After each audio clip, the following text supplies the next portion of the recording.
Hi everyone, কেমন আছো তোমরা? আশা করি সকলে তোমরা ভালো আছো। আমরাও ভগবানের কৃপায় অনেক অনেক ভালো আছি। তো কালকা ঠান্ডা পড়েছে, তাই চাদরটা নেওয়া, চাদর বার করা হয়েছে, চাদর নেওয়া। সারাদিন কি করছি না করছি সেটা সবই তোমাদের সঙ্গে প্রতিদিনই শেয়ার করি, কিছু না কিছু কথা বলি। তো বন্ধুরা সঙ্গে থাকো। বাবু এখন কলেজ যাবে, দেখি কি করছি। ছাদে এলাম, একটা গাছ ভেঙে গেছে, বসাতে গিয়ে ছাদে গাছগুলো জল দিলাম একটু। তা এখন নিচে যাব।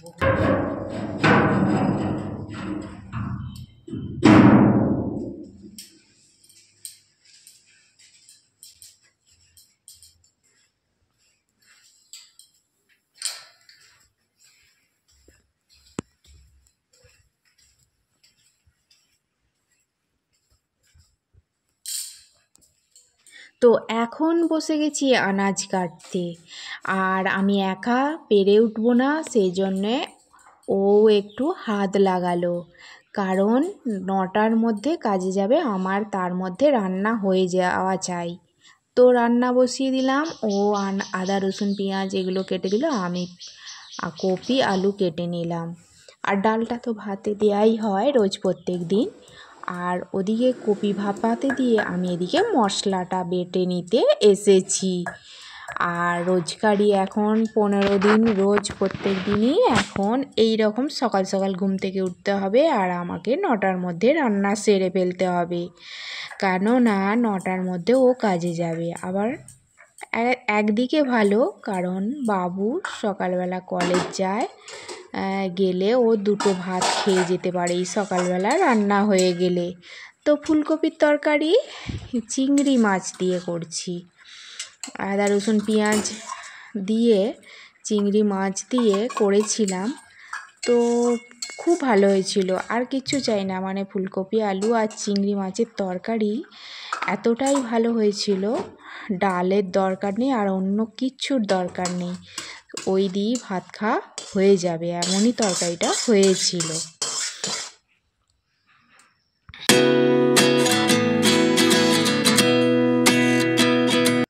তো রান্না আমার ফিনিশ, ডাল আর কপির তরকারি দিয়ে ওকে ভাত দিয়ে দিলাম। আর এদিকে বাবু এই ঘুম থেকে উঠলো, উঠে ও এখন বিড়াল ছানা দেখবে, রোদ পোয়াবে, তারপর তা চা গরম করে দিলাম, ও চা খাচ্ছে।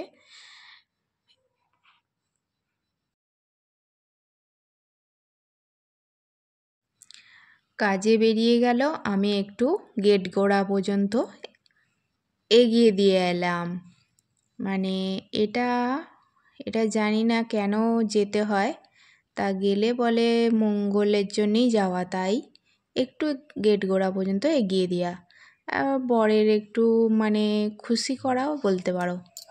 যাই হোক, তো বাড়ি এসে বাবুকেও খেতে দিয়ে দিলাম, ঠিক আছে। বাবু কলেজ যাবে, বললাম চা খাওয়া তো হয়ে গেছে, তো খেয়ে নে, ভাত খেয়ে নে তুইও স্নান টান করে বেরিয়ে যা কাজে। এই যে ওকে খেতে দিয়ে দিয়েছি, ওকে খেতে দিয়ে আমিও বসে গেলাম দুটো মুড়ি, জলখাবারের মুড়ি আর তড়কা, কালকে রাত্রের তড়কা ছিল, সেটা দিয়েই মুড়ি খেতে বসে গেলাম। বাবু বেরিয়ে পড়েছে, বাবুও যাচ্ছে কলেজ। আর বাড়িতে তো কেউ নেই, ও চলে গেলে পুরো বাড়ি ফাঁকা, আমাকে একাই বাড়ির সমস্ত কাজ করতে করতেই একরকম বলতে গেলে সময়টা কেটে যায়। দুপুরবেলা তো এডিট করি, আর সকালবেলা বসে বসে তো ওই কাজ করা হয়। ওই ফোন, 3টে তো ফোন, বাবুর কাছে একটা ফোন থাকে, আমার কাছে একটা ফোন থাকে, আর একটা ফোন এক্সট্রা থাকে। আর এদিকে আমার ফোনের ক্যামেরাটা, যেই ক্যামেরার দিকে মুখটা তাকাচ্ছি আলো হয়ে যাচ্ছে, আর অন্যদিকে যেই তাকাচ্ছি অন্ধকার হয়ে যাচ্ছে। এই একটা মানে অন্যরকম কাজ, তাই 100 বার দেখছি ক্যামেরার দিকে, 100 বার দেখছি, 100 বার ওই দিকে দেখছি, এইভাবেই ঝাঁট দিচ্ছি, ঠিক আছে। আর ফোনে তো গান চলছেই, গান চলতে চলতে মিউজিক বাজাতে বাজাতে একটু রোম্যান্টিক হওয়া আর কি।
এইভাবেই সারা জীবনটা কাটাতে পারলে হয়, হাসি খুশি আনন্দে আর সবাইয়ের মন জয় করে যদি কাটাতে পারি তাহলেই মানে জীবনটা সার্থক হবে।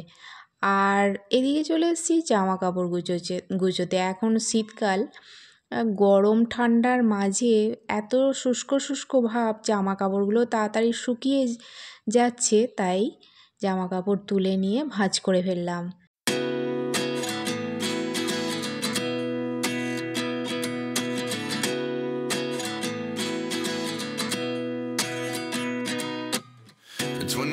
And I find myself wondering what did happen to the last 10. I ran away with my life, fast forward, never turn back again. তারপর চলে এলাম ঘর মুছতে। উপর ঘর নিচু ঘর গুছিয়ে ঝাঁট দিয়ে একবারে মোছামুছি, মানে উপর ঘর তো ঝাঁট দিই, মোছা তো হয় না, মাঝে সাঝে মোছা হয়, তা একবারে নিচেটাও মুছে গ্যাসের উনুন মুছে একদম কমপ্লিট হয়ে গেল ঘর বারান্দার মোছার পরিষ্কার করার কাজটা। তারপর এসেছি উনুন নিকাতে, মানে এই উনুনে ভাতটাই শুধু হয়। শীতকালে মনে করছি এবার কাঠে একটু রান্না করব, কিন্তু তাড়াহুড়োর জোরে কাঠে রান্না করা সম্ভব নয়। ভাত হবে, তারপর তরকারিপাতি হবে, সম্ভব নয়, কেননা আমার রোজই প্রত্যেক দিনই তাড়াহুড়ো করে রান্না কাজে যাবে, সেহেতু আমার সকালবেলায় ওই যে রান্না চাপাতে হয়, তাই আমার কাঠে রান্না হবে না, শুধু ভাতটুকুনি হয়। ওর জন্যেই আবার একটা কাজ বাড়তি আমায় করতে হয়, এই উনুনটা নিয়ে কোনো আবার এই মানে সানটা মোছা, এখানে ফ্যান ঝাড়ানো হয়, সেই ফ্যান ঝাড়ানোর জন্য সঙ্গী আবার মোছামুছি থাকলে একটু পরিষ্কারও দেখায়। তারপর বাসন কোসন মাজা হয়ে গেছে, কলতলাও ধোয়া হয়ে গেছে। ধুয়ে তোমরা মনে করছো আমি এখানে কি করছি, এই যে ডান্স করতে করতে, আসলে আমার কড়াটা আগের দিন রাত্রিরে পরোটা করেছিলাম, একটু ময়দার পরোটা তড়কা করেছিলাম, তাতেই গেছে কড়াটা পুড়ে, কিন্তু হাতে করে মাজছি একদম পরিষ্কার হচ্ছে না, তাই আমি কড়াটাকে বাইরে বের করেছি, বাইরে বেরিয়ে পায়ে করে ঘষে ঘষে মাজছি, বালি ফালি দিয়ে পায়ে করে ঘষে ঘষে মাজছি, তা পরিষ্কার হয়েছিল ভালোই। তো বন্ধুরা, ব্লগটা বেশি বড় করছি না, আজকে ব্লগটা এখানেই শেষ করছি। সবাই ভালো থেকো, সুস্থ থেকো, টাটা, বাই।